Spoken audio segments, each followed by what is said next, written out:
তোমার জন্য আমি ওষুধ নিয়ে এখন আছি। মার আমি কিচ্ছু হতে দেবো না, আমি মার জন্য এখন ওষুধ আনছি। এখন আমি অত টাকা কোথায় পাবো? আরে তুমি ভেবে পড়ে গেলে কেন? ওঠো ওঠো ওঠো, তুমি কাঁদছো কেন? তোমার কি হয়েছে? কাকু কাকু, আমার মার খুব অসুস্থ। আরে বাবু, তাতে কি হয়েছে? তুমি যে এইভাবে রাস্তা দিয়ে দৌড়িয়ে যাচ্ছ, যদি তোমার কিছু হয়ে যায়, এ সময় মাথা ঠান্ডা রাখতে হয়। দাঁড়াও, আমি দেখছি তোমার জন্য আমি কি করতে পারি।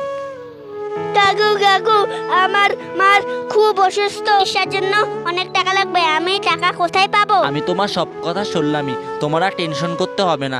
তোমার মা চিকিৎসার জন্য যত টাকা লাগবে সব টাকা আমি দেবো। কাকু কাকু, তুমি খুব ভালো। তোমার জন্য আমার মা আজকে প্রাণে বেঁচে যাবে। তোমার মা কোন হসপিটালে আছে সেখানে আমাকে নিয়ে চলো। চলো